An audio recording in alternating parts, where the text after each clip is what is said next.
নমস্কার, বিভক্তিত্ব থেকে আজকে সর্বভাবময় শ্রী রামকৃষ্ণ স্বামী ভূতেশানন্দর লেখা থেকে নেওয়া।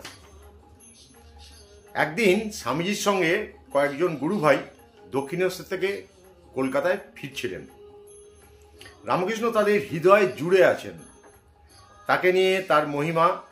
তাদের মধ্যে আলোচনা হচ্ছিল তার অসীম ও অসাধারণ করুণা, ভক্তি, বৈরাগ্য, ঈশ্বরানুভূতি, ঈশ্বরের অনুভূতি নিয়ে নানা রকম কথাবার্তা হচ্ছিল।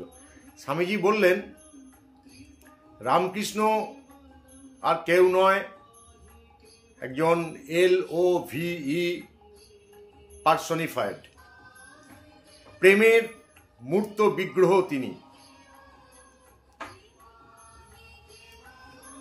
প্রেমের মূর্ত বিগ্রহ। নারদ একদিন পথ দিয়ে আপন মনে যাচ্ছিলেন। একজন ভক্ত তাকে জিজ্ঞেস করলেন, আচ্ছা ভগবান এখন কি করছেন? নারদ ভগবান বিষ্ণু।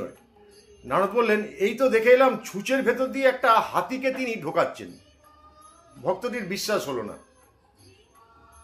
বললেন কি সম্ভব? একটু পরে পথে আরেক ভক্ত ওই একই প্রশ্ন করায় নারদকে ওই একই উত্তর দিলেন। ভক্তটি বিহ্বল হয়ে গেল। আর আহা, তার পক্ষে কি না করা সম্ভব? এই ব্রহ্মাণ্ড যিনি চালাচ্ছেন তার পক্ষে আর এটা কি আর এমন কঠিন কাজ?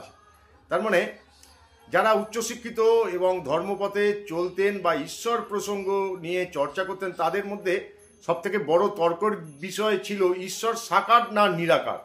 রামকৃষ্ণ জগতের সামনে বড় অভিনব সংবাদ পরিবেশন করলেন, বললেন তিনি সাকার, তিনি নিরাকার, আবার তিনি সাকার নিরাকারের পরেও বটে। মাস্টারমশাই মানে শ্রীম ঠাকুরের কাছে প্রথমেই এই শিক্ষা পেলেন। তিনি ভাবলেন, সে কি, যিনি সাকার আবার তিনি রূপকার, তিনি আবার নিরাকার, একই একজনের মধ্যে দুটো বিপরীত রূপ কি হওয়া সম্ভব? শুধু মাস্টারমশাই কেন, আজ সমগ্র পৃথিবীর মানুষ এটি স্বীকার করে নিয়েছে। সারা পৃথিবীর মানুষ এটি স্বীকার করে নিয়েছে যে রামকৃষ্ণের ঈশ্বরানুভূতি তথা তার ব্যাখ্যা কত বাস্তব ও অনস্বীকার্য। প্রণাম ঠাকুর, প্রণাম মা, প্রণাম স্বামীজি।